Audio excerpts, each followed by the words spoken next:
I want to ask you a question, and I want you to really pause and think about it.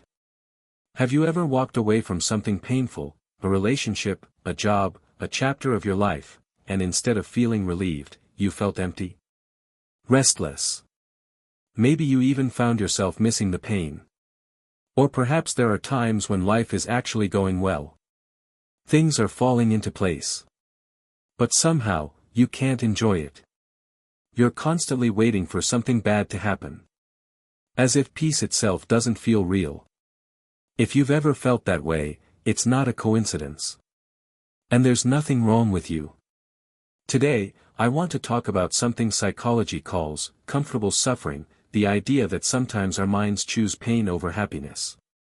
Not because we're weak. But because we've been conditioned that way for a very long time.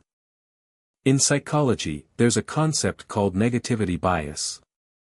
Our brains evolved to pay more attention to danger than pleasure. Thousands of years ago, missing a predator could mean death. Missing a celebration. Not such a big deal. But something even more interesting happens when the brain experiences the same emotional state for long enough. It begins to label that state as normal. And anything different from that normal starts to feel threatening. Imagine growing up in a home filled with tension. Arguments were common. You constantly had to guess whether your parents were in a good mood or a bad one. You felt like you were always walking on broken glass. If that was your environment, your brain learned that this is what life feels like. So later, when you enter a peaceful relationship or a healthier situation, your brain doesn't say, "Great. We're finally safe." Instead, it says, "This feels strange. Something's off. Be careful." That's why many people unconsciously sabotage themselves when happiness gets close. Not because they don't deserve it. But because happiness feels unfamiliar. And unfamiliar often feels unsafe. I'd like to invite you to visit your childhood for a moment. Not to blame anyone. Not to reopen old wounds. But to understand why you become the person you are today. In developmental psychology, there's a concept called attachment theory. The way we learn to love. The way we define safety. The way we connect with others. Much of it is shaped during our earliest years through our relationship with our primary caregivers. If you grew up in an environment where love felt conditional. Mom loves me when I'm good. Dad loves me when I succeed. People love me when I'm not a burden. Then your brain may have learned a very deep lesson. Love is something you earn. Not something you naturally deserve. And when love must be earned, you live in a constant state of vigilance. Always monitoring. Always adjusting. Always feeling like you're not enough. Suffering becomes familiar. It becomes home. There's another psychological concept called repetition compulsion. It's the unconscious tendency to recreate familiar situations, especially painful ones, with the hope that this time, the outcome will be different. You don't consciously think, "I'm going to find someone who hurts me like my parent did." Your brain is simply trying to finish an unfinished story. Trying to heal a wound that never fully healed. And I want you to hear this clearly. That doesn't mean you're broken. It doesn't mean you'll always be this way. It only means you're carrying an old pattern. And old patterns can be changed. Let me share a few signs. You don't need all of them. Even recognizing one or two can be enough. First. Whenever things are going well, you're waiting for something bad to happen. The relationship is peaceful. Something's probably wrong. Work is going smoothly. How long can this really last? That's not realism. It's your brain doing what it's been trained to do, searching for danger. Second. You feel guilty when you're happy. As if you don't deserve it. Or as if your happiness somehow takes something away from other people.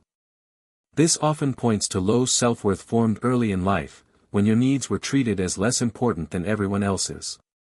Third. You sabotage yourself right before success. You prepare everything, then suddenly lose motivation. You enter a healthy relationship, then find reasons to leave. Psychologists call this self-sabotage. And it often comes from a fear of success, a fear of losing control, or even a fear of abandonment at your highest point. Fourth. When someone treats you with unconditional kindness, you become suspicious. What do they want from me? Why are they being so nice? Because unconditional love feels foreign to a brain that learned every form of care comes with a price. If you recognize yourself in these patterns, take a breath. This is not a sentence. It's a map. I'm not going to tell you healing is easy. Because it isn't. And anyone who says, just think positive and you'll be fine, is oversimplifying something incredibly complex. But there's one thing I hope you take away from this video. The brain has an extraordinary ability called neuroplasticity. Which means the brain can change. Old patterns can be rewritten. Not overnight. But gradually. One small choice at a time. The first step isn't forcing yourself to be happy. The first step is simply noticing. Noticing that when you feel anxious in moments of peace, your brain may be responding to an old pattern, not to your present reality. And every time you recognize that, and choose to stay in that peaceful moment instead of running from it, even for 5 minutes, you're teaching your brain something powerful. Peace is safe. Happiness is not a trap. You don't need to force happiness. You only need to allow yourself to become familiar with it. Little by little. Day by day. And if what we've talked about today feels too heavy to carry alone, that isn't weakness. It may simply be time to reach out to a therapist or mental health professional. Some wounds heal best in a safe space, with someone trained to walk beside you. You deserve peace. Not because you've been strong enough.